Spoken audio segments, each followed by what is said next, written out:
What's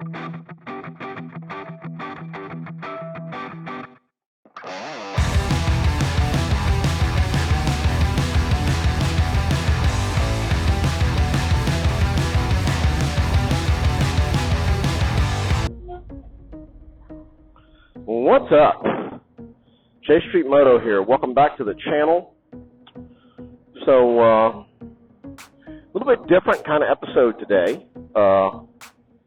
It is freaking amazing weather here in the Charlotte, North Carolina area. The past 3 days, we've been at 60, 70, and today we were at 80. So, currently, it's after 5 o'clock, and we're at, 78, 79 degrees here in Huntersville. That's insane. That is insane even for this area and this time of year. So, I decided, between work and what I had going on today, I couldn't get out and record like during the best time of the day to ride. Which was warmer and didn't have any, rush hour traffic to deal with. But I couldn't get out to do that today, so I decided I would bring you guys along with me when I went out to my karate school to teach tonight. So that's where we're heading. We're heading over to my dojo. And I thought I would record while we were going over there. Because, this is freaking spectacular.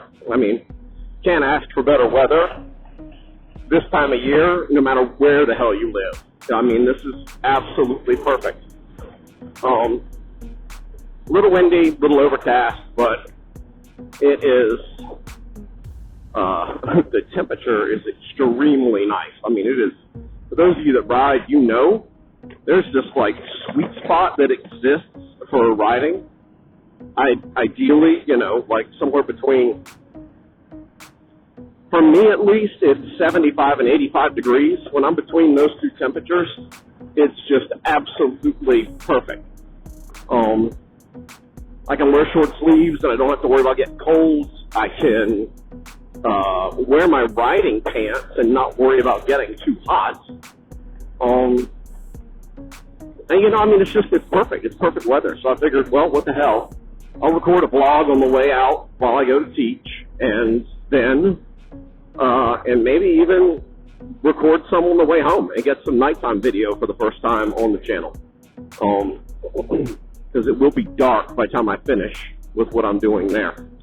But, yeah, so I decided to do this. Yeah, a couple things I've been thinking about for the channel. I think I'm getting ready to pull the trigger on a purchase. Specifically, I know we've been talking recently about the clutch/transmission problem, or potential problem. We don't really know which one it is yet. But I decided, I think I'm ready to pull the trigger on a purchase and buy the backpack that Benson can fit in, that one of my dogs can fit in. Specifically the one that's about to be 2 years old. He's the one that has showed the least fear about the motorcycle. He's the one that I have been, what's the good word for it? That I have been acclimating to the motorcycle since we got him. Murphy, my older dog, my 10-year-old, we had him when I bought the bike. So he was already a couple of years old when I got my first motorcycle, and Murphy has never, ever liked the bike. Oddly enough, though, because Benson is not afraid of it, and because Benson likes to be around it, that has caused Murphy to want to be around it. So he is not as fearful of it as he used to be, which is a great thing. But on the flip side, Murphy is he's close to 60 pounds. Benson is 30, half that weight.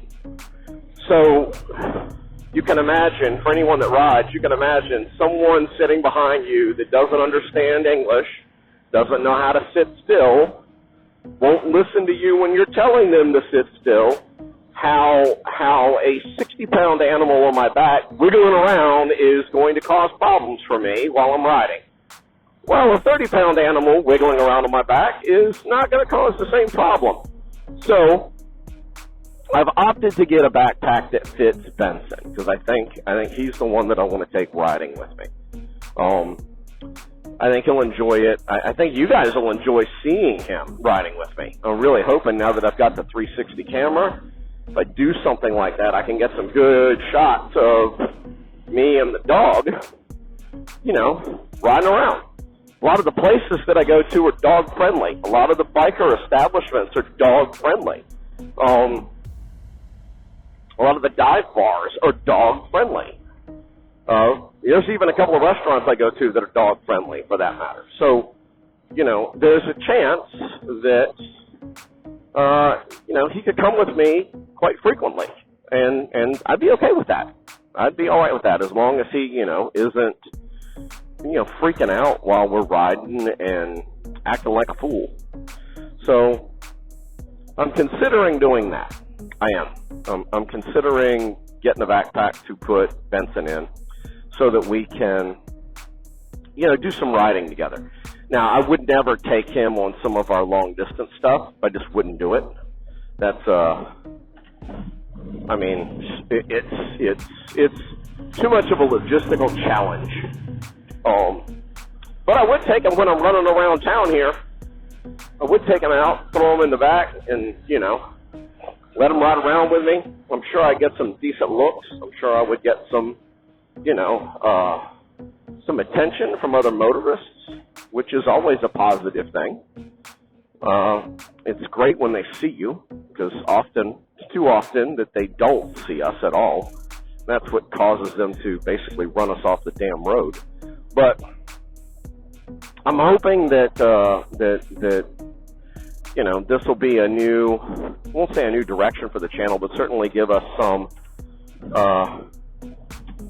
extra stuff we can do. I'm thinking about doing a little mini-series about how do I train him to get into this. And I should describe this backpack. Haven't picked the exact one yet, but what I'm looking at is it's kind of like, imagine a backpack that has a hard bottom. Not against your back, but at the bottom of the backpack. And then you can zip the thing fully open, have the dog lay down in the backpack. His front legs will come out of holes that go up towards that are up by where his legs are at. So he can put his legs basically on my shoulders. And then the bottom of it's hard, so he'll be sitting on something that is, a little more firm and give him a little more confidence, hopefully. And then I just strap the damn thing on and go riding with his head sticking out. And so I'm hoping that works. I'm still researching which one I want to buy. I will put it in the comments when I start doing that series after I've actually bought it to tell y'all, hey, here's the one I used, and here's my recommendation or review on it. Because, maybe some of you guys have dogs that you'd like to have ride with you. I know a lot of people that have their animals ride with them. And I've seen everything from a riding perspective with a dog. I've seen everything from a little Datsun that just hung out inside his owner's coat and stuck his head out right here, all the way up to, some pretty elaborate contraptions that you mount to your sissy bar on your passenger seat.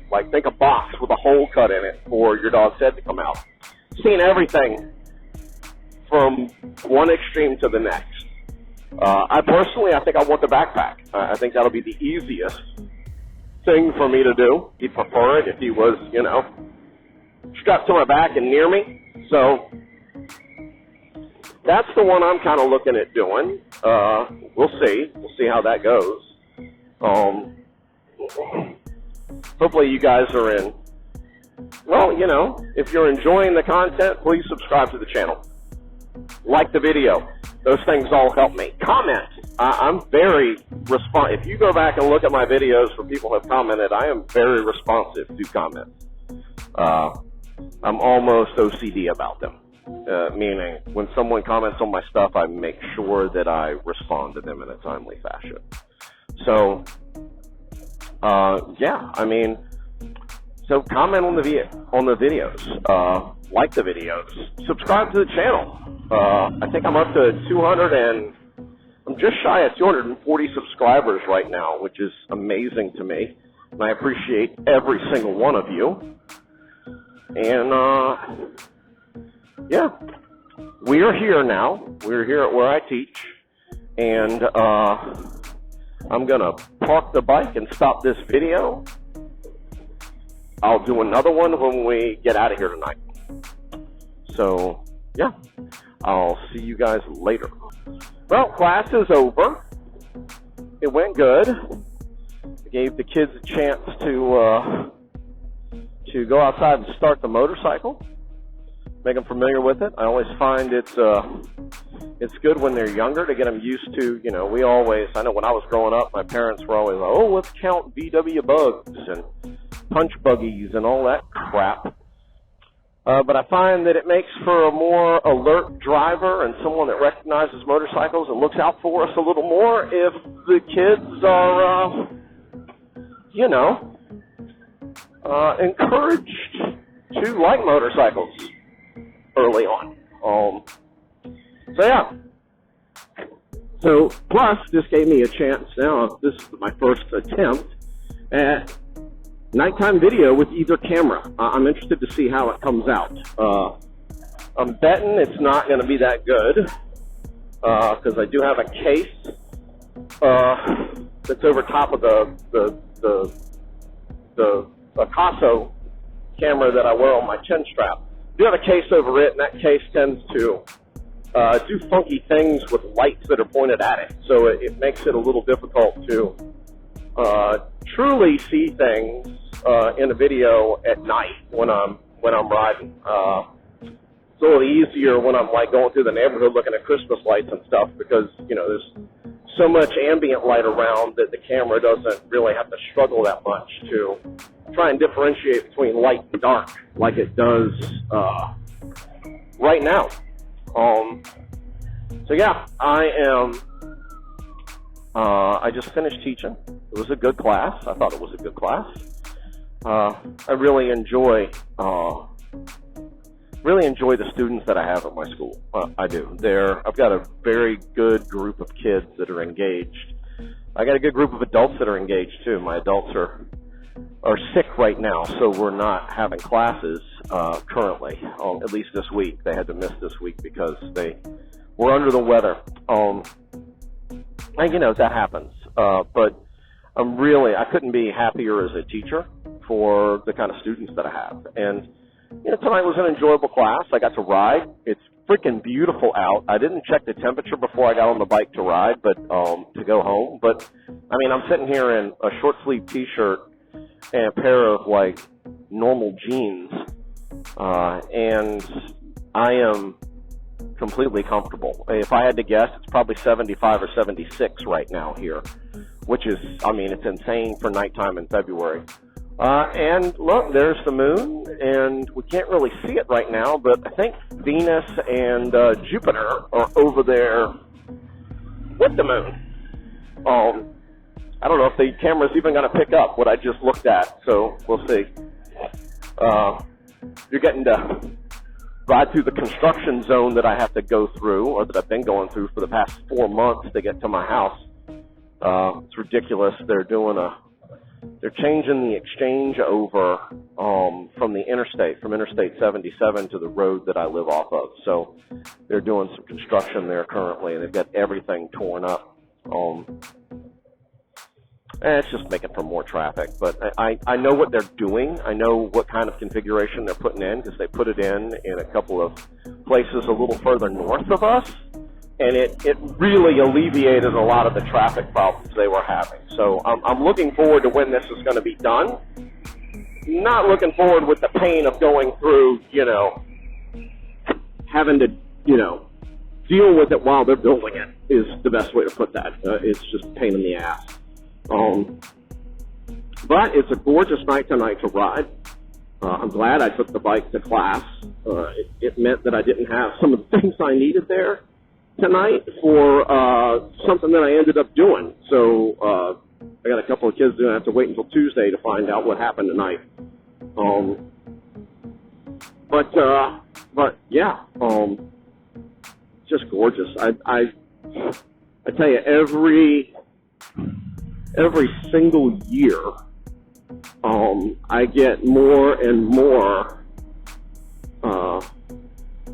I get happier every year about our choice to move to this part of the country, just because of the riding weather.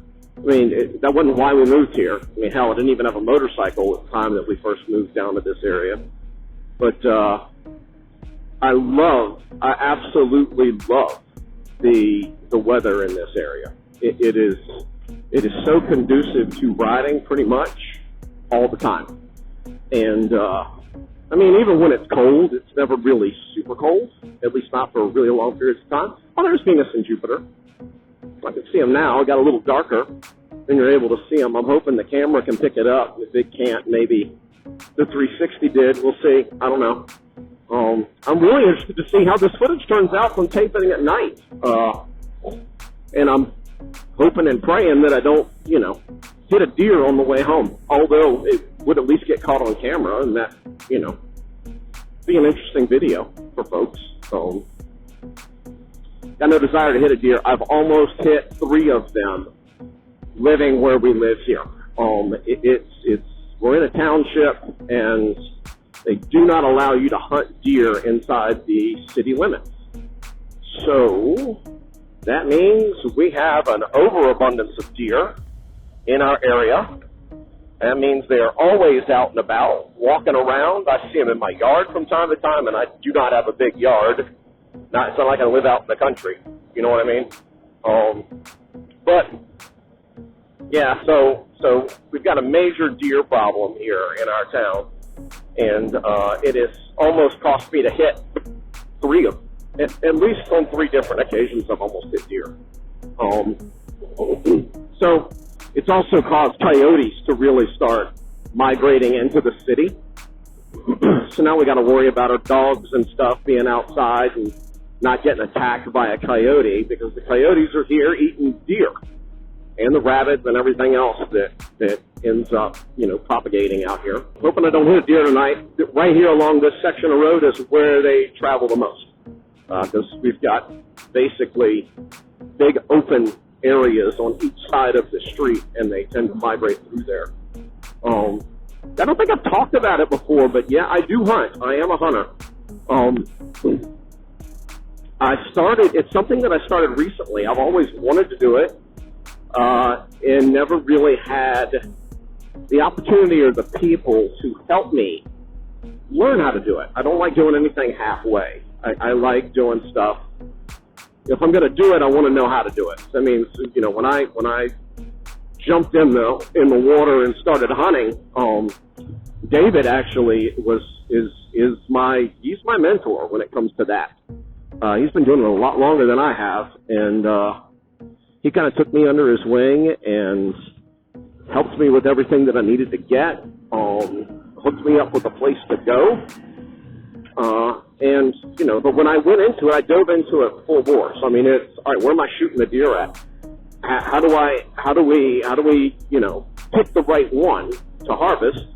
All of that stuff, all the way down to, hey, dude, I want to butcher it myself. I want to gut it, skin it, butcher it all down, and process the meat myself. I don't want to take it somewhere. I want to do it for me.